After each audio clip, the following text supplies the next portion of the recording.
Fishing Tackle, and it is now Tackle Shop Confessions. Boys, we'll see you later. I need my back adjusted next time, Doc. All right.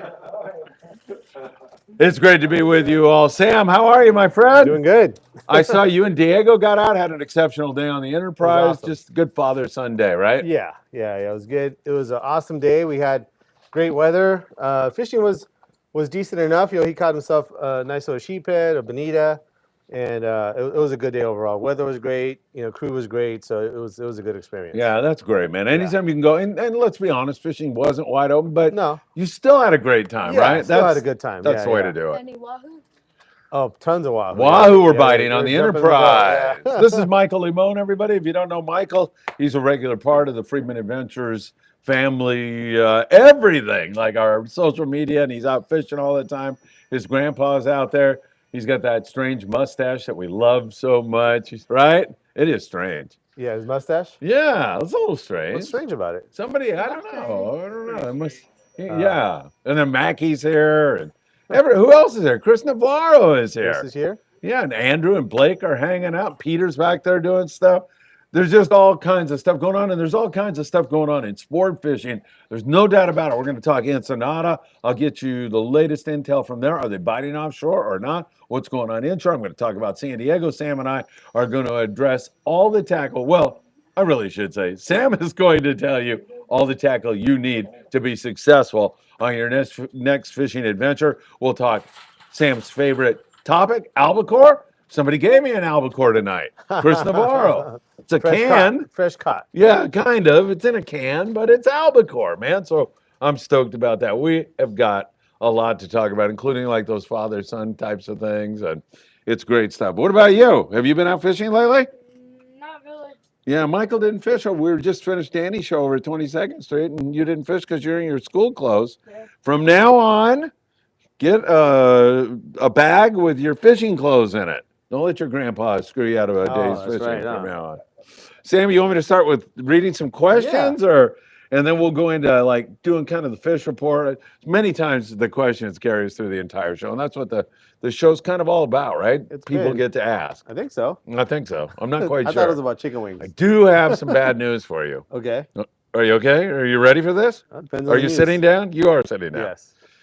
I see that Scott Buchert is on yeah. here from Alaska tonight. So we're going to have a lot of how you make wahoo bomb kind of questions. So we'll get to that in a moment. 540 Slingers Club. And that is our friend Jeff Yeomans. Good evening, Sam, Phil, and the Freeman Adventures family. Jeff, so happy to see you had such a great 2-day trip on board the Amigo. You put the wood to the fish. It was really, really great to see that, man. And that Mako shark, man, tearing everything apart on your trip. That was really, really good. So, Jeff, always good to see you, man.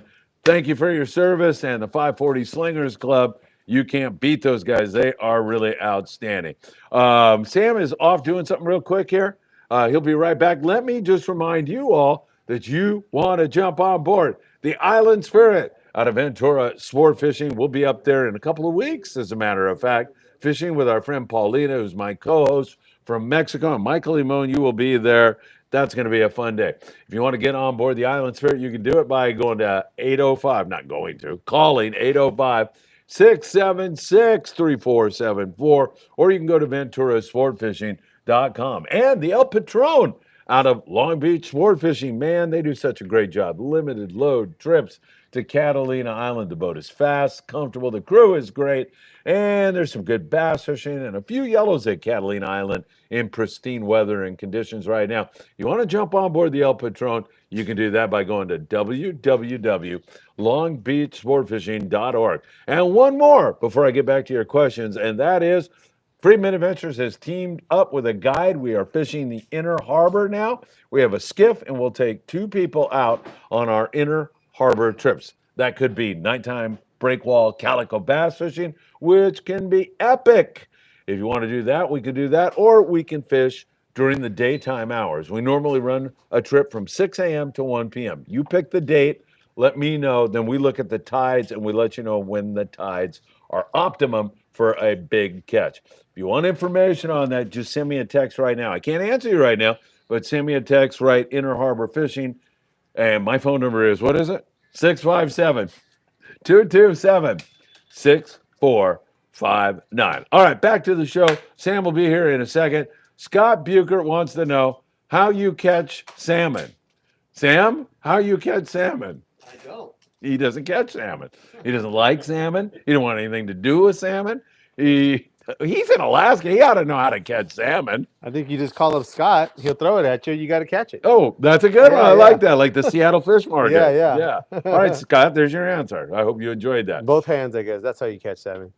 And Scott also says, how the bluefin tuna? They're biting. They biting. How are the bluefin tuna, or how do you catch the bluefin tuna?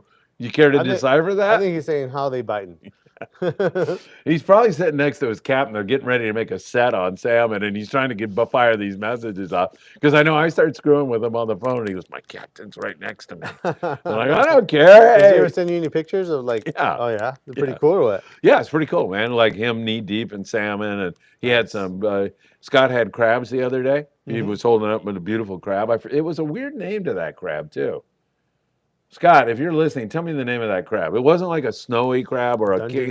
No, it was some a guy's name, like Schaefer's crab or something like that. Anyway, I digress. Scott's got another question. How you catch 100-pound tuna? Can you catch? Oh, pardon me. Yeah.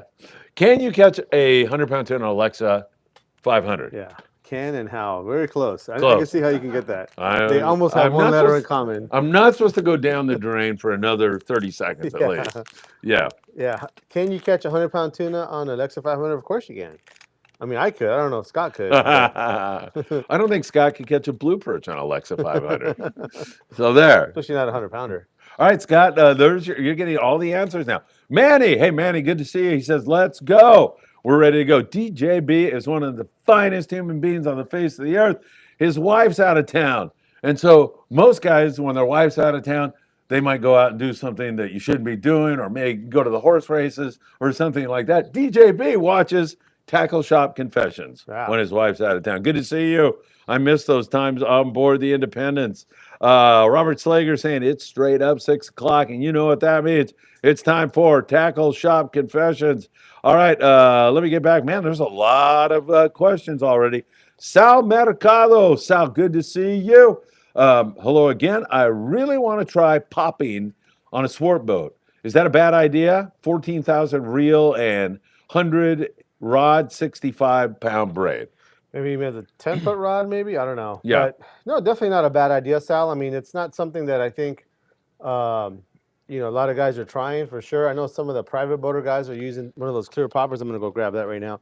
And it's been working pretty good. So, yeah, definitely not a bad idea. Yeah, that clear popper, Sam, for whatever reason, that seems to be one of the most popular. I mean, it's not even a color, right? It's clear. Yeah, so that's the one right there that guys like. It's the Tackle House feed popper in the clear color, which is no color, I guess. But, I would say the only kind of thing to think about is a lot of these private boater guys are chasing down foamer schools. Yeah. And so you may or may not be doing so much of that on a party boat. So it just kind of depends. I definitely, something you kind of just have to have tied on and ready to go, for that opportunity, So sometimes those schools will just kind of pop up and they'll kind of veer off and kind of try to snag one or two of them, but you kind of have to have it ready to go, just like a cold sniper or anything else. So can you fly line on a foamer school? Can you fly line on a foamer school? Michael asked. Yeah, he's asking. As far as fly line fishing, at times they'll stick around. Typically, they don't too much though. As you come up to them, they'll sink out. That's kind of why the comment about being ready for them is that by the time you really get on top of them, they'll usually be, they're going to keep moving. So. It is a possibility, but not something that's very, very common where you'll be able to fly line a bait and hook a fish on a foamer school. So that's why the guys will throw these lures like that to try to get to them before they sink out. Shout out to Jeff Markland from the Thunderbird and Greg Obi Mako. Those guys came by my bar at the Orange County Fair, and we had a really good time together. It was a lot of fun. So good to see you guys. By the way, Sam, you're talking about bluefin tuna. Wow. Tanner Cortez.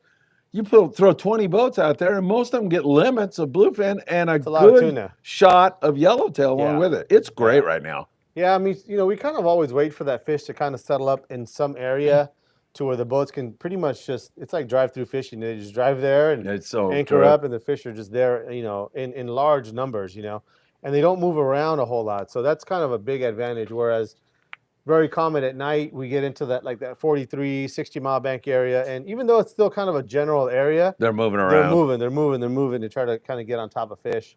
And so over here, they're on the anchor. Sometimes you're lucky enough to anchor in an area where maybe there's some yellowtail opportunities as well. But that's what we got going on right now. It's pretty cool situation. Yeah, we were down at 22nd Street Landing a moment ago and just getting ready to go out to the car, and all of a sudden I hear the rooster crow.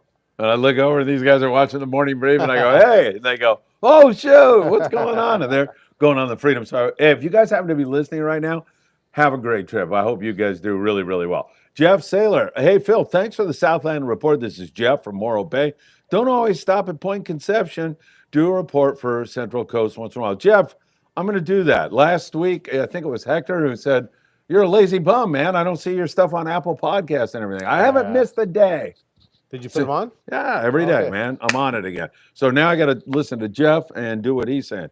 Jeff, I will do that. I'll start covering that more. I hit it once in a while. I need to do it with more consistency. Pablo Hidalgo says hello. Pablo, thanks for joining us. Junkan Fishing 247. He sends his very best. Michael Krinkovich, I haven't heard from Michael for a long time. Good to see you, Michael. Rock on, guys. Tyler Tanaka, hello, Phil and Sam. Good evening, everyone. Good to see you, Tyler. Man, if the questions go like this, we're going to be eating chicken wings in 30 seconds, man. Keep it going. Mike's going to be on our October 6th through the 8th Amigo trip. That's going to be a great one, Mike. Can't wait for that one.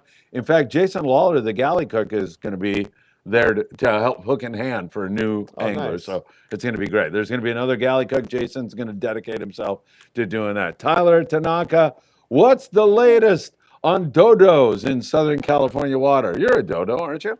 Yeah, I thought so.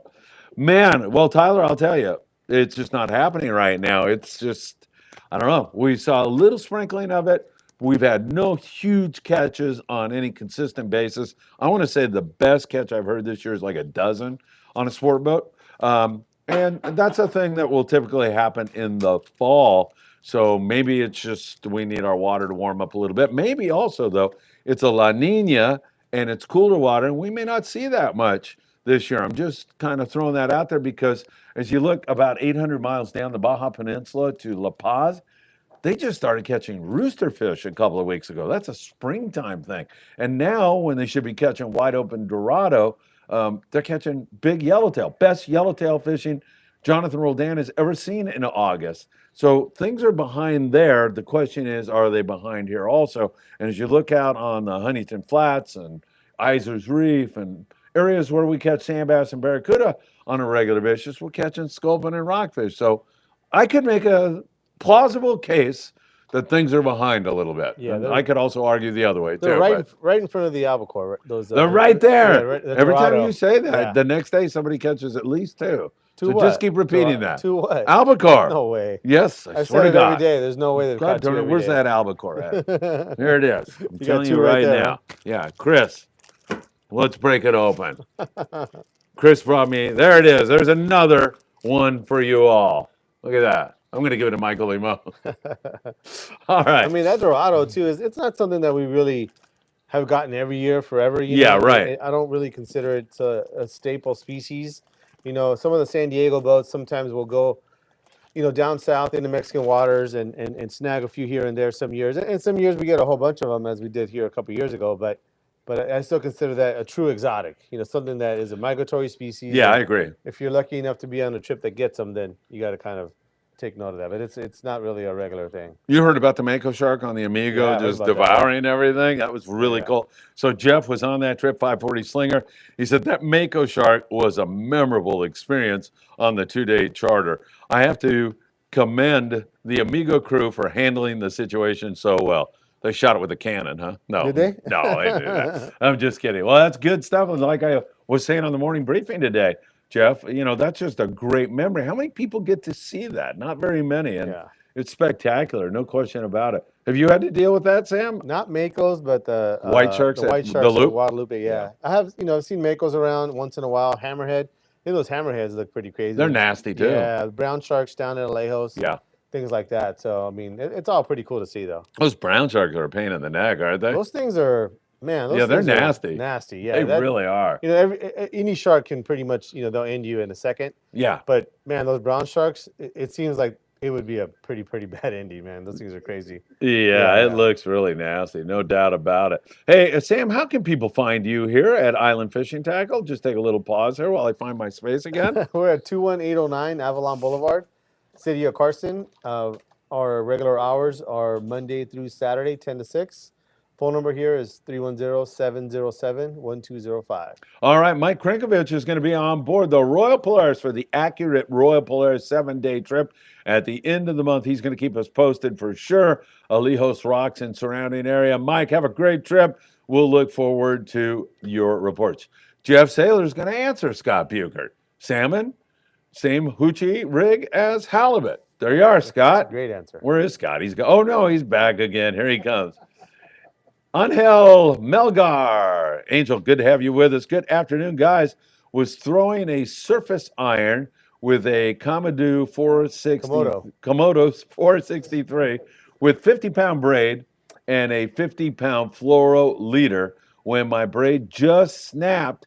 Learned my lesson, now throwing a Torium 20 with 100-yard, 40 mono, and 65-pound. Yeah, so that's definitely a possibility. Hey, Mackie. So, you know, that 50-pound braid is definitely something that is that can break on a cast. You know, so it depends on kind of like how hard you're casting it, how fast it's moving, that kind of thing. You know, that 50-pound braid is kind of like a 50-50 as far as, you know, whether it would break or not. You know, most guys are going to fish 65. Even on those Komodos, they don't hold a whole lot, maybe about 200 yards of that 65. That's typically enough to fish, you know, surface iron. So that's something you might try doing on that Komodo. All right, I think we have a question.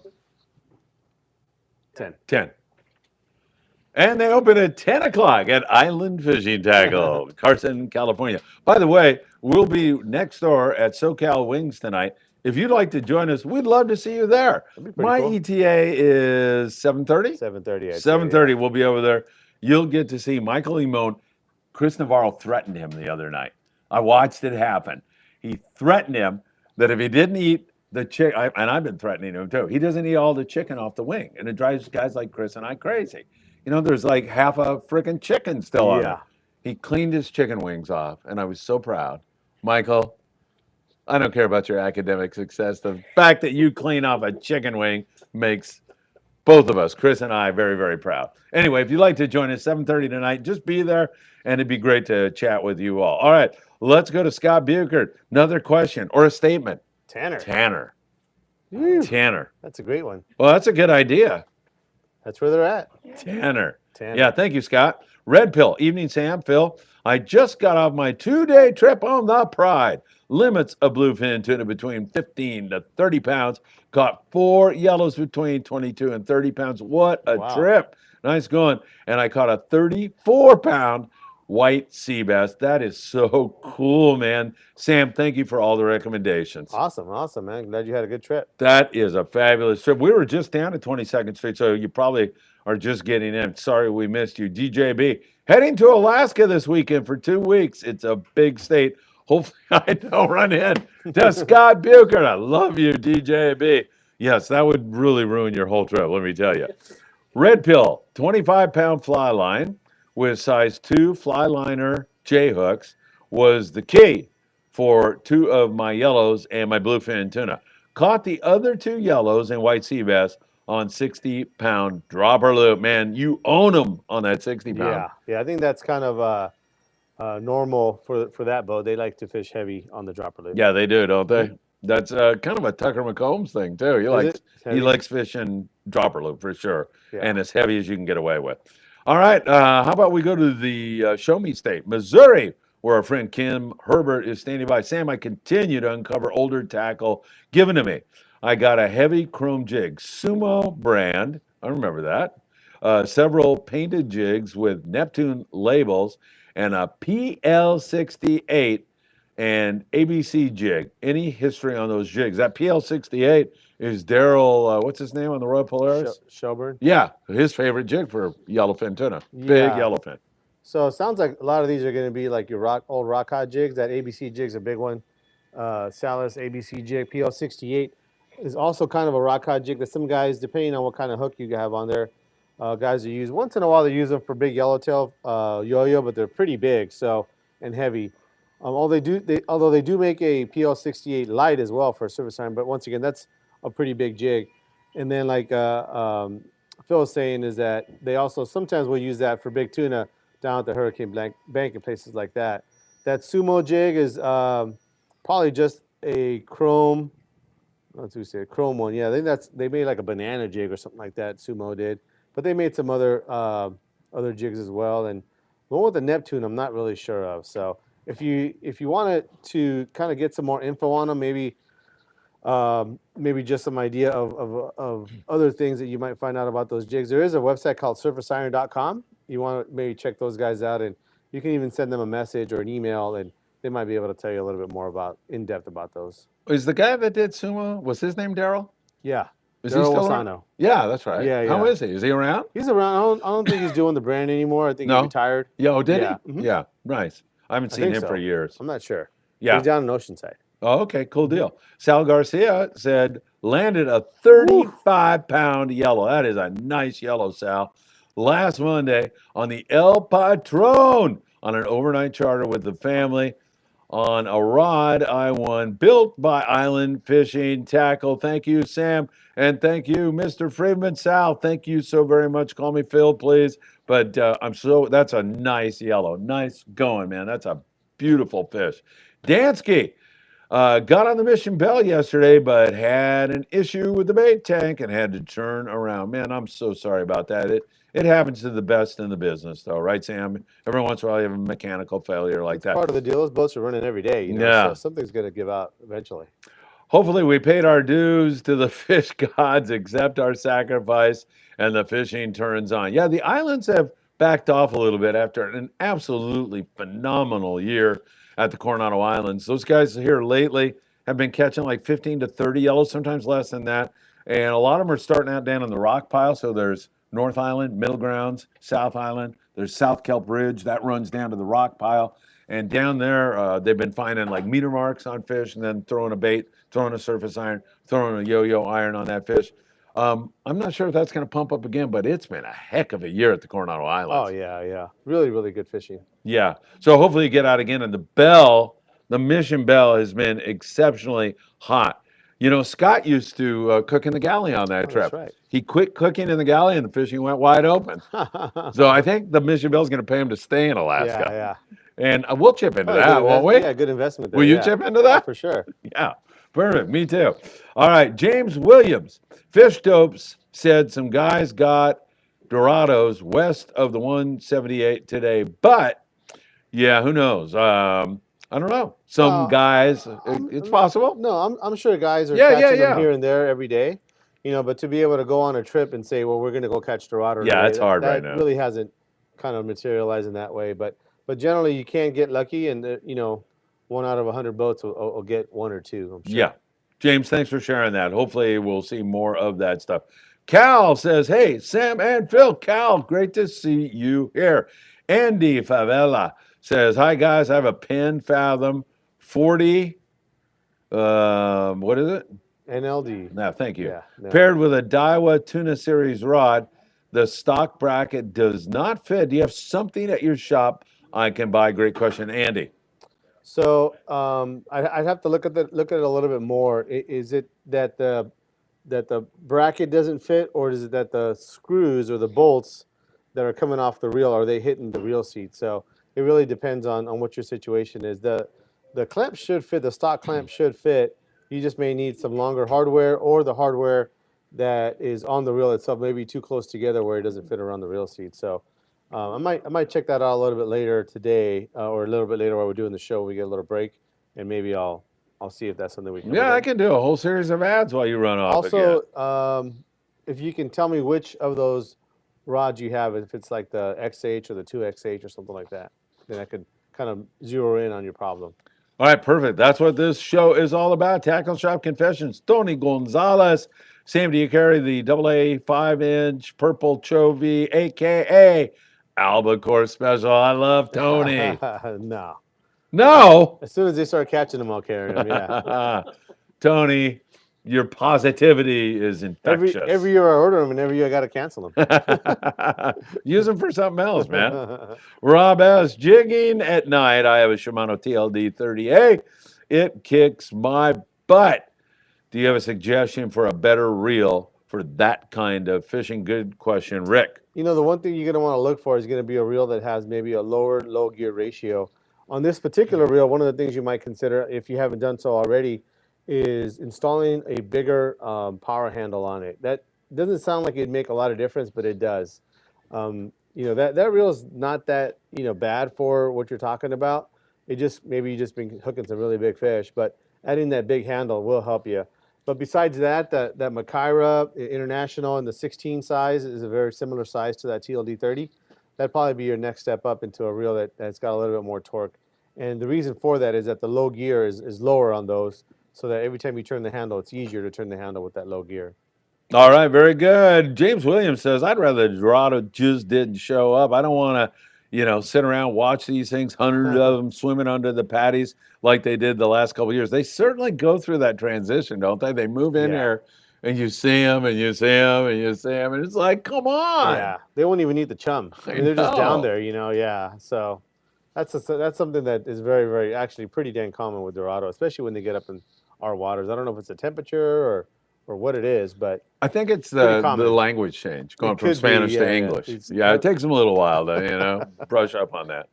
All right, let's see, where are we? James would really appreciate a show breaking down terminal tackle, line connections, etc. for stick baiting bluefin tuna. Thank you. Let's make James's dream a reality, Sam. When are we going to do that? You can't do it tonight, can you? Yeah, let's do it tonight. No, we're not. I'm going to be... Yeah. Maybe I'm going to be watching Michael eat every last piece of chicken off that chicken wing tonight. Yeah. Well, maybe what? We can do something in the next couple of weeks, maybe? Yeah. Maybe find someone that knows about that kind of stuff. Yeah, that would be you. you and Paulina. I think Paulina should help do that one with you. All right, good stuff. Cal says, didn't recognize Brother Michael with his haircut. Cal likes your haircut. Thank you, Cal. Thank you, Cal. Rob S. You guys probably already know this, but do not use wire hooks for bluefin tuna. They'll straighten that hook. I learned a lesson. So I think what he means is light wire hooks. You know, all hooks are made out of wire of some sort. So, but definitely a lighter wire hook. Now that can come with some qualification. You know, there's different degrees of thickness of those hooks. So you want to really kind of, next time you're in a tackle shop, if you're having a hard time kind of seeing what I'm talking about, is maybe talk to, you know, one of the employees there and have them show you, you know, in a size 1.0 per se, all the different brands and how thicker they can get. And so that's something that can help you. I have a question. The Amatu is called a hybrid. Is that too thin of a wire? So Chris was asking about the Amatu hybrid from Owner, whether it's too small of a wire.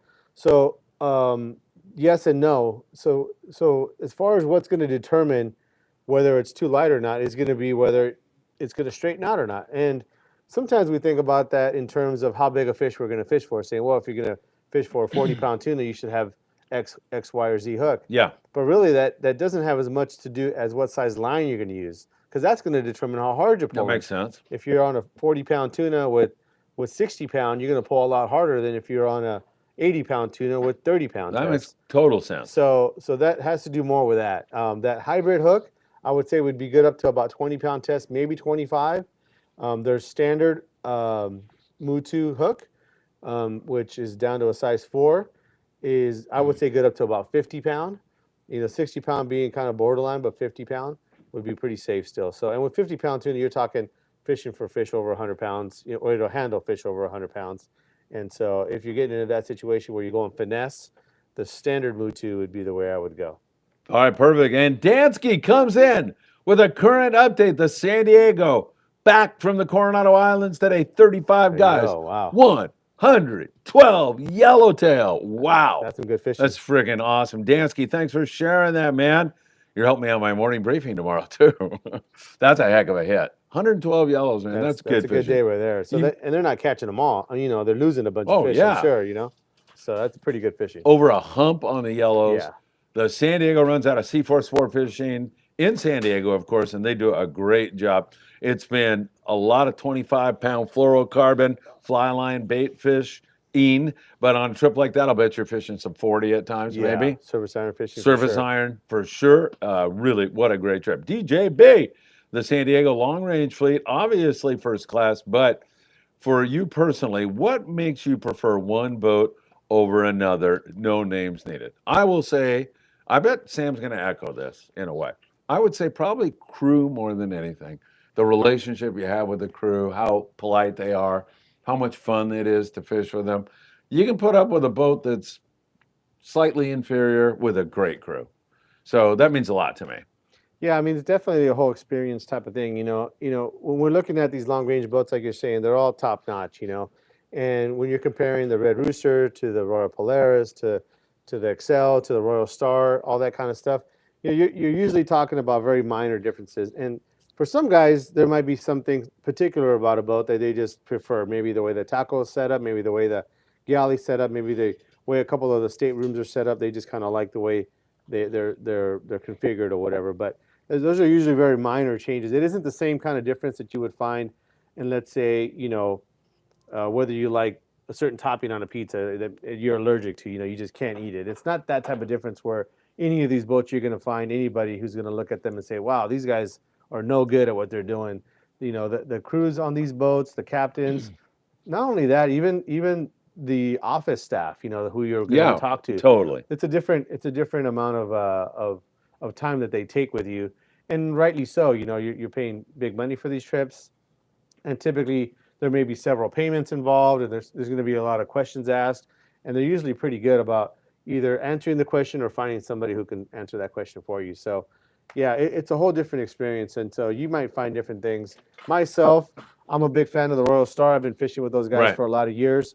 I think it's a relationship type of thing for me. I think that they've just treated me so well over the years, but I would imagine that a lot of guys are going to have the same type of response for whatever boat they like, is that they've had their relationship where you've been fishing with the same crew, the same captain for a lot of years, and it does make a difference, where they kind of know you. Yeah. What is your review on the Monte Carlo?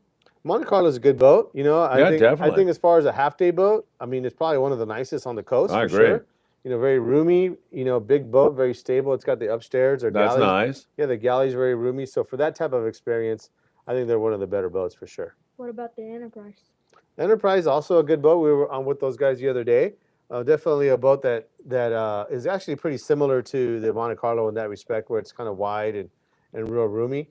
It's a little slower than the other boats. So when we fished Catalina, it took us a little bit longer to get there, but it didn't seem to really matter that much. I mean, we found what we found that day, but I think they're all pretty good boats along our coast. What else you got? You want to talk about every single boat? I have a question about your three-quarter day when you went on the Enterprise. What time did you leave, and what time did you get to Catalina? I didn't really notice exactly what time we departed the dock. Chris was asking how long it took to get to the island.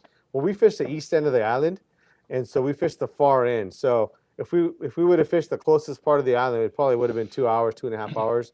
But we went to the very end of the other side of the island, so it took us about 3 hours to get there. 6 to 6 or 6 to 4? 6 to 4. 6 to 4. Yeah, it was a 6 to 4 trip. So All right, you get plenty back of a little bit fishing after time, 4. right? Yeah. I mean, but it's like anything else. You kind of have to make a decision as the boat, I'm sure, does every day as to where they think they're going to have the best chances. I think all the boats were there in that side of the island, so I got to imagine that there was some intel as to what was going to be there. I think the Sport King was there, the Native Son was there, I think the Pursuit was there, and we were there. So I mean, Freelance I think was there too. So definitely, I'm sure that part of the island was at least where the best information was going to be for fishing. Yeah, for sure. All right, good Have stuff. you been on the Pursuit? Here's I've been on another the Pursuit, question for you. What was your review about it? Pursuit, I love that boat. I mean, it's a fast boat. They're some go-getters for sure. I think one of the big highlights of that boat is that they leave a little earlier. They have bunks on the boat, so that's pretty cool. So that's something that not a lot of the other three-quarter day boats have. They usually run pretty full because of that. I think that the bunks make a big deal, and the fact that they leave a little bit earlier makes a big deal too. What time do they leave? 5? They leave at 5, yeah. So that just, it's a huge advantage. They're able to get to some of those spots before anybody else does. And sometimes that's the whole key to getting a bite is getting there before the other boats. So I think it's a great operation too. So speaking of fishing on the Independence and how nice that is, so Scott Buchert, we had a hotel room. I can't remember if I was with Scott or somebody else. We had 4 guys. Tim Marquez was there. Okay. And so we packed up and we're going. Guess what's on the floor of the hotel room? What's that? Scott's passport. Oh man. So I just take and put it in my pocket, man. Yeah. And then we get down to the landing and we're checking in, and Paulina's like, "Hey, you got to have your..." So "Where's my passport?" And I go, "Oh, what'd you do?" And he goes, "I lost I don't know where it is." And I go, Just go tell her you're cool. Don't worry about it." Yeah. He freaking freaked out and screamed so loud in the parking lot that I had to give it to him. Oh, I let geez. him suffer for like 30, like a few more minutes. But the guys at the ticket office at Point Loma all knew what was going on. Yeah. They're freaking laughing. Was he looking at every nook and cranny? Yes, he looked at every nook and cranny for it. You Yeah. know what he found? This. We were watching the Three Stooges the other day and we saw that. All right. So anyway, that's my Scott Buchert little thing. All right, Danny Illustrious watching us tonight, and I love Royalty. Danny, and so do you. Royalty is right. Danny, thank you so much. Good evening, Phil and Sam.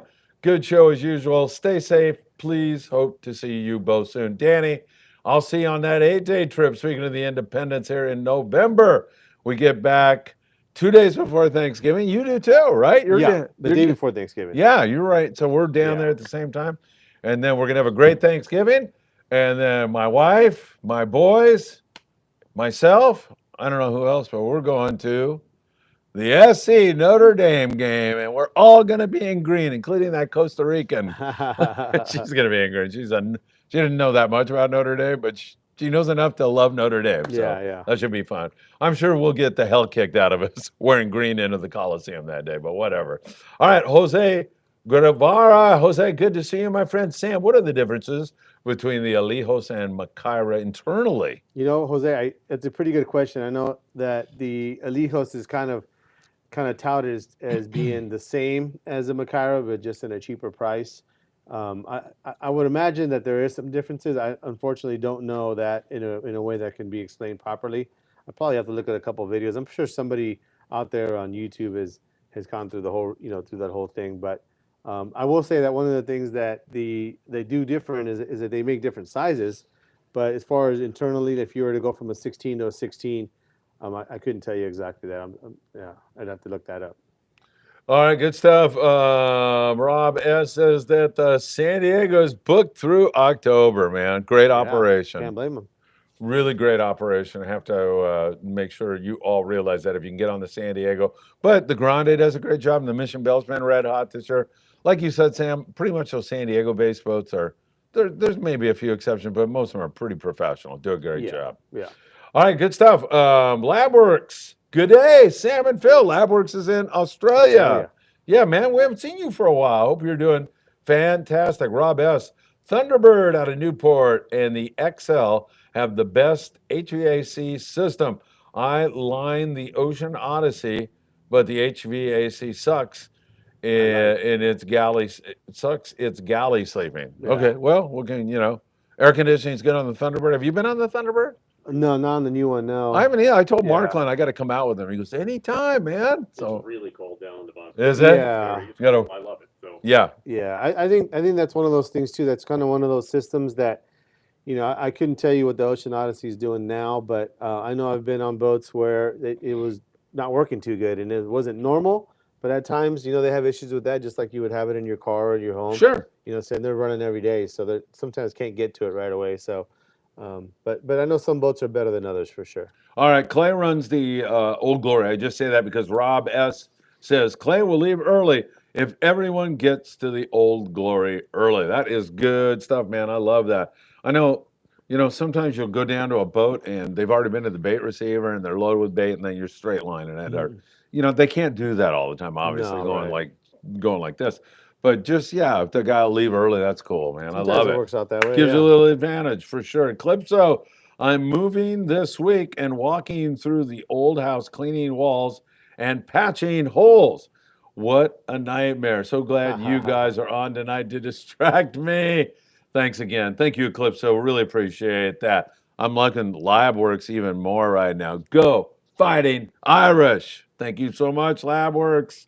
I'm all about that. Rob S. Fighting. Man, There's usually not that tons of many Notre support. Dame guys Yeah. out there. I like that. Thank you so much, you guys. What about Go the Irish. Trojans? The Trojans. They're We great love too. the Trojans. Yeah. Yeah. Oh, look, he's not falling for that. He's heard me dropping the F-bomb probably when I see him on TV. No, I wouldn't do that, my friend. So I'm definitely rooting for Notre Dame when we play the Irish. Two different cultures there. Got Hollywood glitz versus Notre Dame blue collar smash mouth frickin' football. Oh, Is that what it is? I'm getting carried away here. Sorry. All right. Flatworks out chasing the bluefin tuna at the moment. Hey, I hope you come up with some. I just scared Michael Limon, Carlos Sanchez. What's up, fellas? Hope you guys are having a great day. Quick question. Have you ever heard of a Platero custom rods? Are they any good? I guarantee you Sam's heard of them. Yeah. So Really? yeah, he's was a custom rod builder that was kind of around, I would say, I don't know, 7-8 years ago, up to about maybe 2 years ago. I think he's kind of hung up the rod building thing there. I'm not sure exactly what he's doing, but yeah, I mean he had some actually pretty interesting takes on custom rods, and he would do some different things that some guys liked. Definitely, a guy that wasn't afraid to try new things. But as far as the rods themselves, I mean, I know he built a lot of Sika rods and for people and stuff like that. So yeah, I would say that they're good rods. I mean, he's kind of more the assembler than the maker of the blank or the guides or anything like that. But most everything that I saw come out that he was making was good, at least good for sure. All right, perfect. Hit that like button, everybody. Morning briefing tomorrow morning, bright and early. And of course, if anything else happens today, we'll have it for you on Freeman Adventures. DJ B throws us a $20 bill for chicken wings tonight. That means the world to us. Thank you so much. Hit that like button, he says, and keep the questions coming. Don't want Phil and Sam to bail too early for chicken wings. I know we're both looking at each other like, hey, there's some daylight here. We might get out of here early. What do you say? Michael does 10 jumping jacks for the chicken wings? Michael, let's have it. Let's do 25 because I'll. All right, go. You do that in the background while we're working here. Doug L. Ruben Sueño. Hello, my friends. The yellowtail continue to bite at the islands. Oh, Phil, man. let's go soon. Jeez. Sam, we should go down there, man. I'd love to fish with Doug. He's been offering that to me for 20 years. Yeah. Yeah. And I would love to do that, Doug. We'll see if we get a hole in our schedule. But man, yeah, 112 yellowtail today on board the San Diego. That is really, really good. Will you quit making so much noise back there? All right, Rob S. Phil, is it okay to fudge when watching the Irish play the? Oh, Phil, it's okay to fudge when watching the Irish play the F-bomb. Yes. All righty. I use the F-bomb once in a while when I actually have I have like a mouth from being on sport boats my whole life. Yeah. So, but I'm able to clean it up at the right time. Sometimes. Still. All right, hey, we're out of questions. Are we going to eat chicken wings? No, we can't do that quite yet. We at least have to put an hour in here. Let me break something out here. That's Go do that. I'm new. going to give a little fish report. I got it here already. Oh, Sam De La Torre. Here we go. So this is kind of a product that guys have been asking for from owner for a long time. I know a lot of the tackle shops have been asking for it, a lot of the anglers. So it's nothing new as far as the hook, but the fact that they are ringed. So these are the ringed hooks there from owner, and previous to now, they were only offered in from a 1.0 to a 4.0. These are now offered down to a size 4. That size 4 hook, which is this one here, has been kind of the staple for fighting big fish on small hooks and small lines. So guys are using this 40-pound test, catching, fish 100 pounds or even over 100 pounds on this little hook here. Now they offer it with a ring. Some guys were ringing them themselves, or they were trying to use a loop knot or something like that. And so this is definitely a cool deal, something new that they've done that is kind of a Southern California thing. Sometimes some of these kind of improvements we think, well, why don't they just make it, man? I mean, everybody wants it. Why don't they just make it? Right. Well, it's only for a small part of their market, know, and so they really got to kind of have their local guys fight for that, and now we got it. So for you guys that have been waiting for a small ringed hook from owner, it's finally here, and it's been actually having a great response. I think that that just the fact that it's new, obviously people are going to buy it, but it's also been something people have been waiting for. So we got a couple hundred packs of each size here a couple days ago. We've sold through quite a bit of it. I had even a couple of guys come through and buy just a whole box of them, which is 20 packs for their charter. And so it's good to see that they're making something like that. We've been asking for it. The advantage of fishing a ringed hook. What is the advantage? So you know how guys will grab a jig and they'll kind of spin it around. Yeah. So it's the same thing, you know. So the hook's going to have a little bit more free swimming action. So when you tie your line to the ring, it's going to allow the bait to swim a little freer. There is the argument, which I know that has been made on many times, where a little bit extra weight sometimes might be kind of tough on the bait. But I don't know. For me, it's definitely one of those things. It's kind of like whether you use fluorocarbon or not. Some guys believe in fluorocarbon, some guys don't. Some guys believe in a ringed hook, some guys don't. I personally do. I think it's ever since they were kind of came out, I've kind of started using them, and I always felt like I would get more bites. And it may be that you're getting more bites because you're doing a succession of things. You're using fluorocarbon leader, maybe a long leader, making a long cast, picking a good bait, all that kind of stuff. All that combined. All that kind of adds up. To me, I feel like it's always been something that it's able to add up a little extra advantage. So some guys think it's the other way where they feel like it's a disadvantage, but to me, I feel like it's an advantage. Where do you tie your line at? You tie your line. He was asking where you tie your line. You're going to tie your line to the ring that's attached to the hook. Right there, yeah. Is there any kind of fishing where you feel like, you don't need a ringed hook besides rock fishing? Like when you have a big heavy bait, like a mackerel, maybe, fishing a squid, fishing, cut bait, definitely don't need a ring for that. But, sardine fishing and is kind of become our fishing for the last, 20 years now. Yeah. I think that if we were to get down to a situation where maybe an anchovy, a pinhead anchovy, I could make the argument where maybe adding the extra weight might not be good. Yeah. But there's some brand of hooks out there. I think Gamakatsu is one of them, where they make small light wire hooks with a small light wire ring. So even in those cases, I think there's a ringed application that I would still at least try. But for as long as we have sardines around, I think that this is definitely an application for that. A couple of years ago, maybe like 5-6 years ago, we had kind of a whole half a season or more than half a season where we had small sardines even. We've been used to these giant sardines. These things are like 6 inches long. I mean, they weigh a lot, so casting them is real easy. Yeah. We did have a year or two, maybe a year and a half, where all our sardines were like, large anchovy size. We get like big greenback anchovies are about that size. Yeah. And so I think in those cases, that was really, really a big deal. So, you kind of take it for what it is.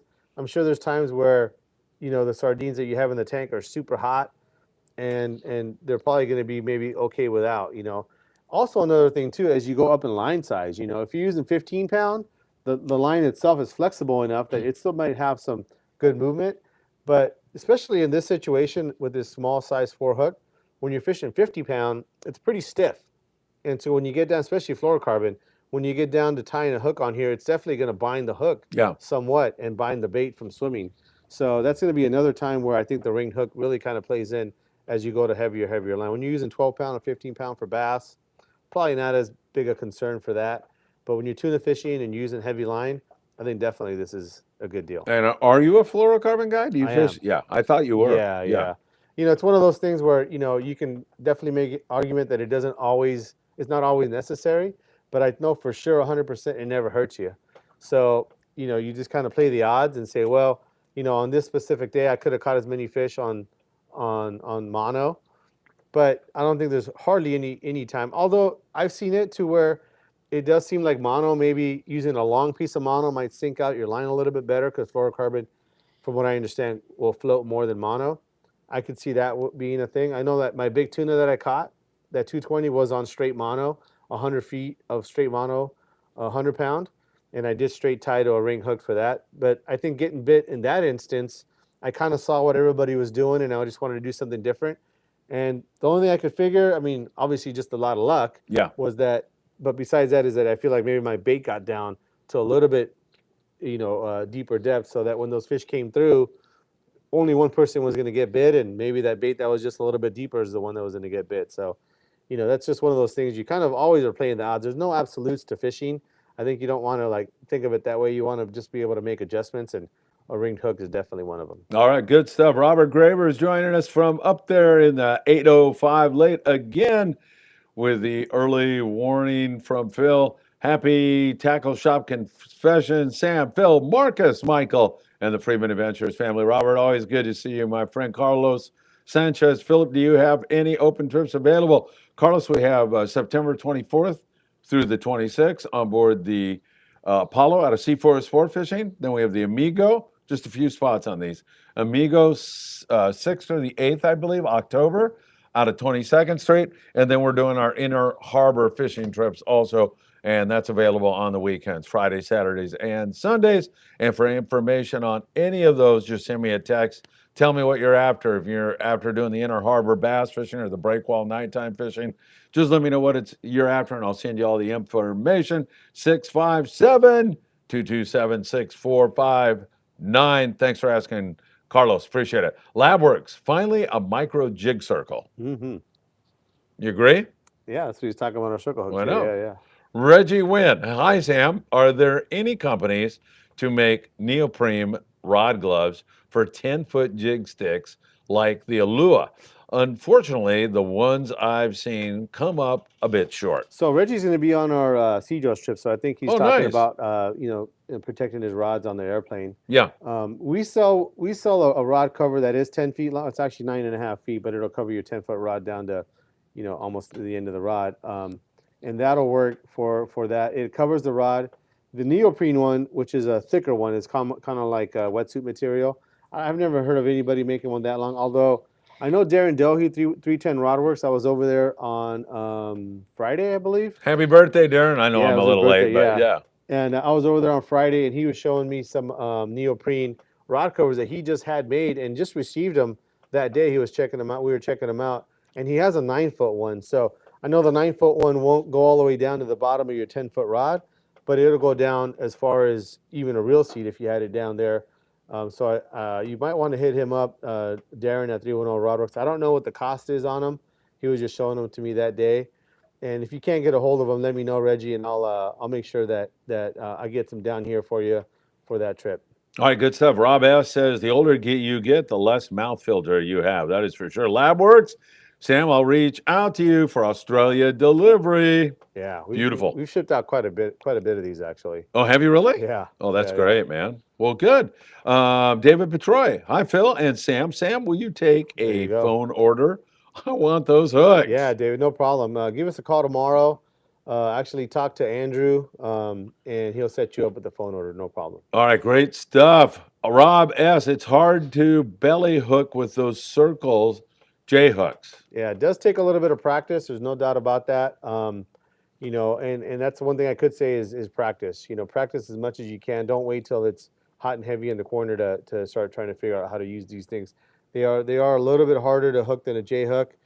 They are offset though. One of the things about having an offset hook is you're going to need to use that offset point to start your penetration on your bait. So practice that as best you can. I know it's kind of hard to do that at home, but even if you take a swim bait or something like that, try to simulate that.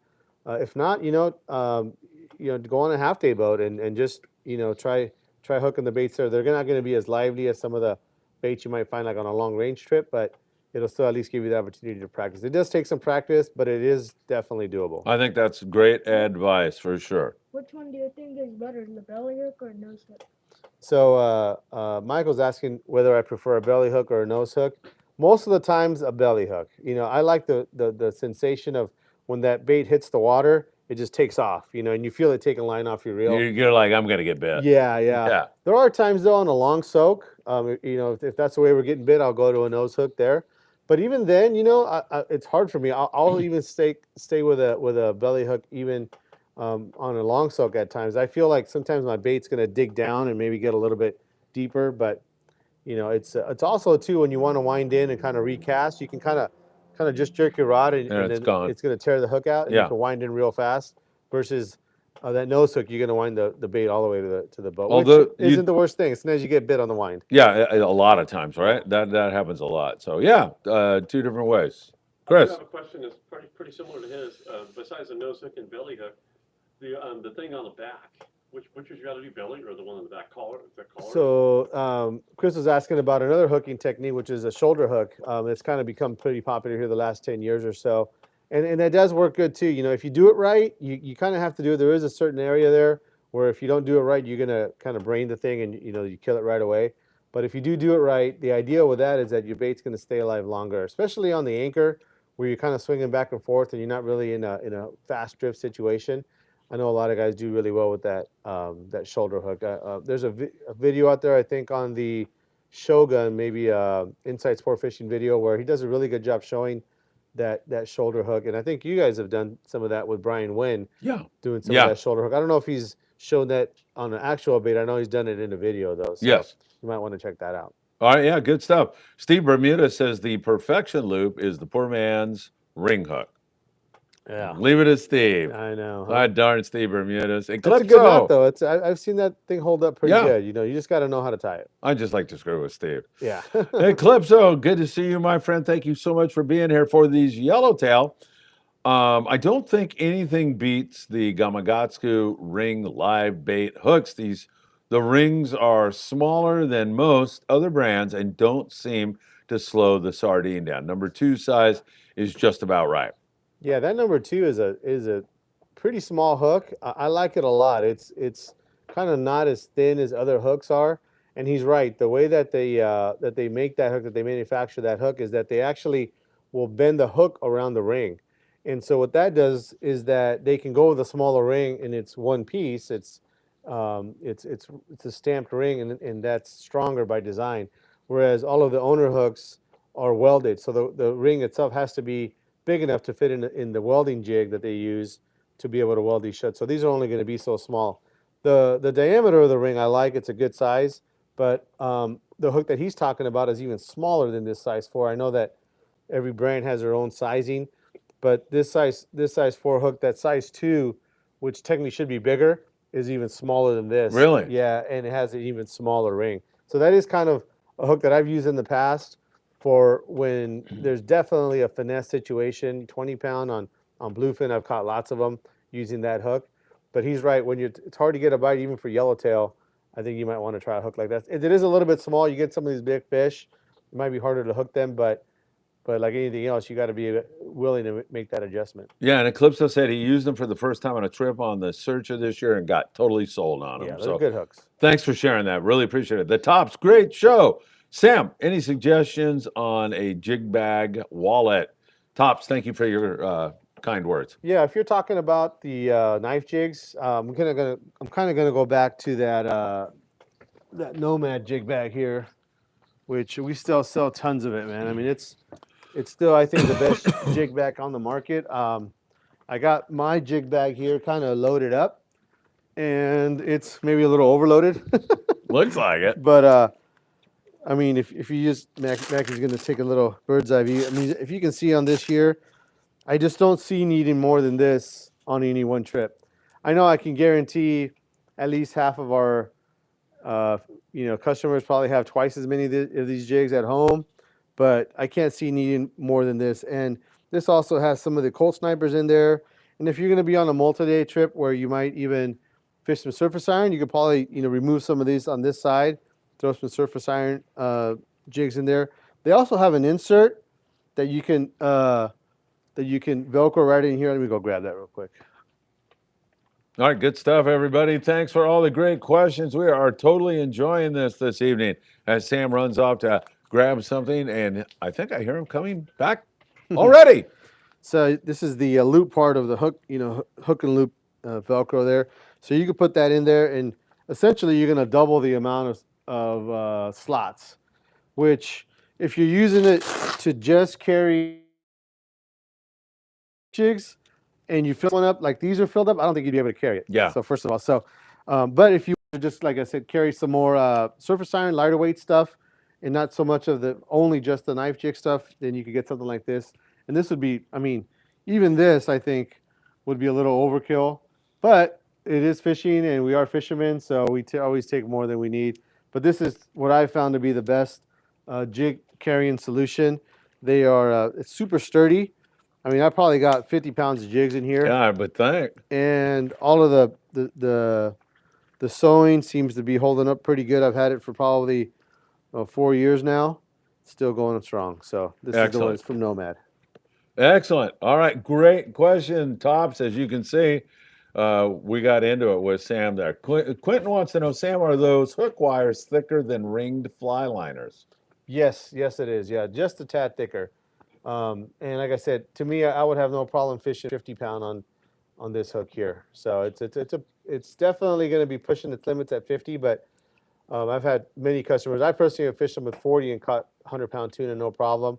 Didn't see any kind of disfiguration of the hook. So 50-pound would be the next size up. And a lot of my customers have fished 50 on it and had success. Tyler Tanaka, Turbo T2, Salmon Phil. I've gotten some very nasty replies from East Coast guys in the comments lately, hating on West Coast styles, rail, reels, jig sticks, etc. We don't hate on them. Why do you think this is so? I don't know, Tyler. That's a good question. I mean, I guess there's always been an East Coast, West Coast. Can we type all of just thing. get along I together? know. So, Please? I think part of it is, the guys on the West Coast are always going to be, a little bit ahead of the curve, at least in their minds. I know some of the stuff has kind of come back where we're doing some East Coast things now that they used to do, or they've been doing it for a little bit longer with some of this jigging stuff and popping stuff. But yeah, I don't know. I mean, I guess I'm so far removed. He's in Tennessee, so he probably hears He hears a a lot more, yeah. Yeah, but I'd be interested. I'll ask Patrick about it. He's in Florida. Yeah, I'd be interested to hear the kind of comments. And Tyler's going to be going on our Seajo's trip, so Oh, nice. I'll definitely dig in a little deeper on that. That sounds good, Tyler. Thanks for sharing that. Rob S. 30 years ago, I remember getting brown bait on the boats, killed the calicos with that. Yeah, herring, man. You remember that, right? Yep. That was such We a actually good had bait. a couple pompano in the tank the other day, too. Really? Yeah. Wow. All right, Carlos Sanchez says, thank you. Thank you, Carlos. Rob S. Can the captains really see you jiggle on the sonar? Have you been jiggling on the boats? Yeah. They'll see me jiggle. I don't know about you. I don't know. They don't need a sonar to see me jiggle. They can just see it with their eyes. No, I think that they'll see a streak of line, your fishing line. I don't think they'll see the actual jig. I think that's what he's talking about. But I think for sure they can see your line going right through the school of fish. I think sometimes they'll make the comment that it's like straight, 50 feet of tuna, thick. Yeah. And they'll just see the lines going right through them and no one getting bit, So it's, they see something. You see 50 fathoms of tuna, who wouldn't want to jiggle? I know. I'm telling you, man. I had the captain tell me my butterfly jig was too deep. Yeah. He saw it. Oh, down. It was that's white crazy. fish. That's really crazy. It's that accurate. It's really good. David Petroy, Phil, you may want to take a peek at the marine forecast prior to your morning briefing tomorrow. Thank you, David. I think you mentioned that on Danny's show. Appreciate that very, very much. I'm going to check it out. And I deeply appreciate you doing that. In fact, I'll do it right after Tackle Shop Confessions while Michael cleans all the chicken off his chicken wings. And everybody here checks to make sure it is occurring. Eclipso sends us $5. Thank you so much.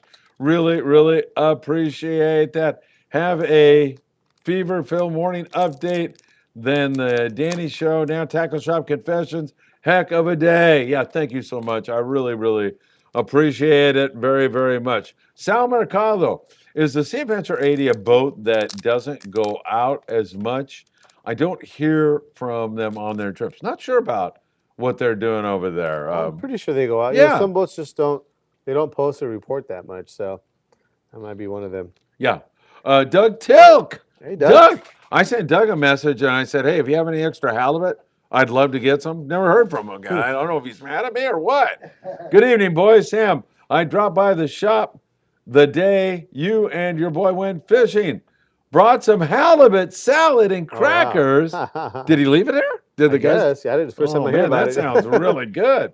Hope the shop and crew enjoyed it. Next time I'll make it. I'll hook you up. Man, that sounds really freaking good. You're going to have to give me that recipe. Mike Trunk. Mike, good to see you, my friend. My 10-day trip got canceled, and you had a spot available. So now I'm going on your trip. Can't wait until the 10-day in October 22nd. That's you? Yeah. So we have a 10-day on the Shogun as well. Oh, So yeah, that's going to be actually Kevin Aguirre is going to be charter mastering on that trip. Excellent. Doug Till, halibut enchiladas. I don't know how many fish he had, but he was on that 96. Yeah. trip with Tucker, and it double limits. Yeah, double limits. Oh my God, that is so freaking good. That's awesome. Doug, thanks for sharing. Carlos Sanchez, for a jig stick, what reel do you recommend for a Trinidad 20 or Saltiga 40H? You know, something 9 to 10 foot, 30 to 60. You know, I there's a few rods that I like. You know, I like that 10E, 9E from United Composites, CalStar 90J, GG 90J, or 100J, or Graphite or 100J. It's a good one too. You know, Seeker has that 6490, pretty nice one. That Black Steel 6490. Their 6500 is another nice one. They have all their range of Aluas. Those are all really nice too. So there's quite a few that'll fit that reel. It kind of just depends on maybe what kind of profile of rod you want. Some of them are larger diameter than others. I kind of prefer the little bit larger size rods. It's just something that I've kind of grown up with, so that's what I prefer. But you may prefer something else. So I would say, you know, come on down to the shop and we'll kind of check them all out. Back to Australia we go. Labwork says that looks like one of my bags with all those jigs loaded up in there for sure. Tim Marquez, Tim, why aren't you coming over here tonight to SoCal Wings and having a wing with us? He says, yes, Sam, you saw my jig bag too many. Yeah, everybody's talking the same way. You got to have every jig, every size, every color, right? Well, Tim came in and we were kind of going through his tackle for Sea-Jost, you know. Yeah. And because of the weight restrictions, we kind of really had to pare it down, and we got him set up with what I think should be plenty for his trip. But yeah, his jig bag was pretty full too. That's great, Tim. Awesome. Hope to see you soon, my friend. The Tops. Phil, what's the latest and greatest on the albacore? I've seen you mention it on your post. They're still biting the same as they were last week. We're building for a tremendous bite here. Yeah, We've had 2 fish this year. Yeah. So two. All the guys who caught them last week are probably going to catch the same It's this week, coming on. I would say. It's going to go wide open. Danny Kadota Yeah. says November. Yeah. That's what Danny says. Well, at this point, you can't say anything but, right? I'm losing hope myself. Halibut man, that's Mitchell. Yeah, my best friend. His best friend right here. East Coast will gladly give you pointers on better, heavier gear if you want to give up those coffee grinders. A rest. If you want to give those coffee grinders a rest. Sorry about that. I'm starting to go down the tubes fast. Yes, I like it. Stoke up the flames there. Robert S., it's because you cannot rail on the East Coast. Did you know that? You can. Is it Why against the not? law? Yeah. It could be. Yeah, maybe it is. Maybe it is. It's Maybe against the we don't know. law. It could be. I'm going to have to talk to Patrick. Yeah. Patrick, stop railing. Eclipso, Tyler Tanaka, every time a guy breaks out a spinning reel, I'm sure, right? He's accused of being from the East Coast. No, That's maybe true, they're just right? getting back at us, huh? Yeah. Yeah. Yeah, they don't like that. I'm going to take a spinning reel at Sea-Jost and on my 11 day. Yeah. Are you? Yeah. Are you going to try to catch something with it? Well, or I did just last bring year. it? Yeah. Oh, you did? Yeah, I caught a bunch of tuna on it last year. You did? Yeah. So what's wrong with that? You and I talked about Nothing. that stigma a long time ago and trying to erase that. It's fun, actually. You know, it's like anything else. You're out there to have fun. Right. Yeah. Right. Let's see. DJ B. I love this guy. IMO. In my opinion. In my opinion, Phil, is a major cause of East Coast hate and envy day after day. It's going to be I'm going to be on an 11 fantastic. day in November, so maybe we'll catch them then, right? Yes. Yeah. Right. I'll be right next to you. What's my trip? Yours in 9 day? November too. 8 day? You're on an 8 day. Yeah, that's right. Thank you. Yeah. I appreciate you letting me know that. Halibut man. Okay, everyone, let's settle this and donate all your heavy spinning gear to Michael Limon. There you are, Michael. You're going to have to do more, whatever it is, push-ups. Or Mackie has a question. Do you want to just ask it, Mackie, or you want me to read it? You can read it. Sam, is there a 2-piece jig stick out there you recommend? Casting models, spinning models. No, so in the spinning, there's quite a few. You get into your kind of popping rods, or at least the rods in that category, would throw a jig just fine. As far as your conventional, there's not too many, but there is a couple. Shimano makes one for sure. They have a 9-footer and a 10-footer. It's a 2-piece. Yeah, and they're a little bit on the stiffer side for definitely more your heavier duty stuff, but they're actually pretty nice, you know. And if you were to not take it apart, you would never know. The way that they put it together, it's kind of actually should grab one. Yeah, you should. Why not? Don't forget, everybody, if you'd like to join us on one of our charters or fish inside the harbor, we have a guide who is incredible. Wide open calico bass on the breakwall at night, sand and calico bass halibut in the daytime. just send me a text if you'd like to do one of those trips. I'll send you the pricing and everything else. 657-227-6459. So this is kind of it here. I mean, obviously it's kind of hard to see the whole rod, but as you can tell, it looks just like a normal jig stick. You know, your deckhand grip handle there. And here's the junction here. It's down here right at the top of the handle. It kind of takes a little bit of effort to take it apart. Maybe you can help me out. Yeah, Michael, help me I out. usually have to get a tired. pole. I should have taken it apart before. Well, But- this is funnier. Better. Yeah, this is better. But here's No, where we have to get it off now, Sam. Yeah, well, I don't know if we're gonna do it right away here. Yeah. You know what happens is, let me show you. What happens is everyone who grabs a rod, they pound it down here. Oh, So it's it really kind of stuck gets in in there? really good. You could take it apart. It came in. We received it in 2 pieces, so it does come apart. But this is what it looks like here, guys. It's a nice jig stick. yeah, you just have to have Arnold Schwarzenegger sitting next Yeah. to you when you buy that I thing. got mine apart by using a bag of ice, and it shrunk up, and it came apart. Uh-oh, Mackie, do it in front of the camera here. Mackie's stronger than hell. Oh, He really is. He's gonna do it right Yeah. now. Right now, Yeah, Yeah. Right But now he's gonna. we should. There you go. So he popped it Wait. right off.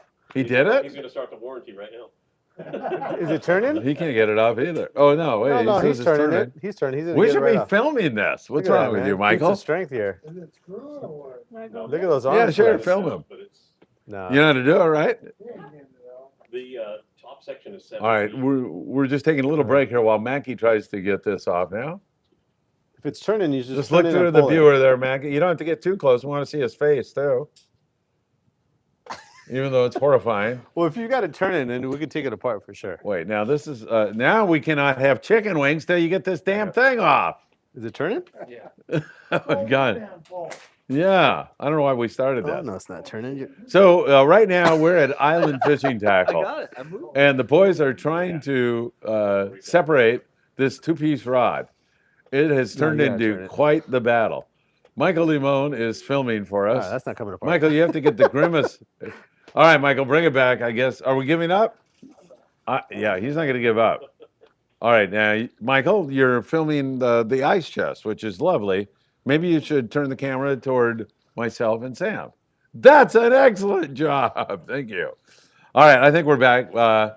He's back there with a hacksaw right now, so this is getting more and more interesting as we go along. I'm waiting for Sam De La Torre, and as I do, I remind you the Island Spirit is running all week long. 805-676-3474, or go online, VenturaSportfishing.com, or get on the El Patron Oh, here we go. out of Long Beach. Oh, you got did it.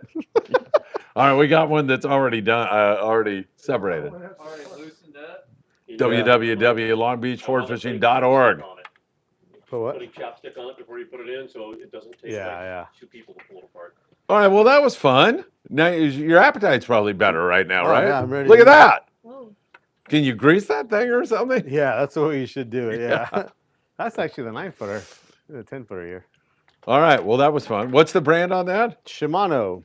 So does that come with a gym membership so you can, lift weights? And If you can't take it apart, you can't pull on it anyway. all right, that was great stuff. Live TV. What can I tell you? Yeah, really, no kidding. Let's see, where am I? LabWorks? Yeah, LabWorks. There you go. 8-foot PE, 4 to 6 spin stick for tuna fishing is what I mostly use. Yeah.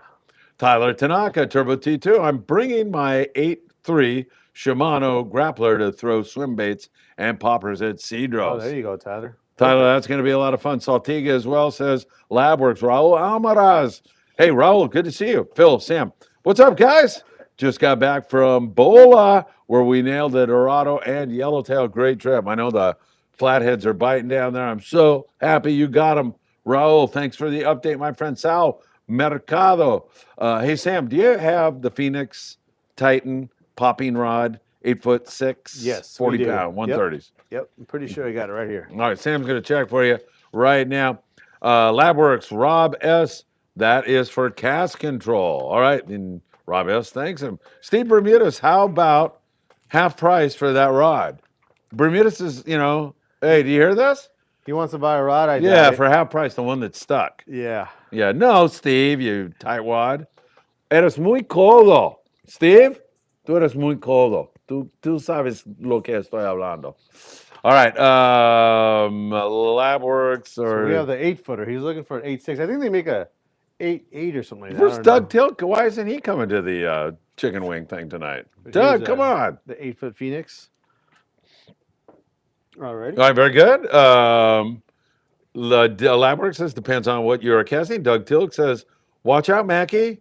You break it, you buy it. Eclipso. Turns out Mackie is not the once in future king of England. Yes, Okay. that is true. Rob S. Got it. Thanks. All right. I'm starting to go downhill here. Tyler Tanaka. Mackie, I love my 2-piece Shimano Terramar. Highly recommend. Same rod that Sam was just showing and couldn't get unglued. Yeah. I use my big stick baits and surface iron model. Number is. I'm not reading all that. If you want to read it, go ahead.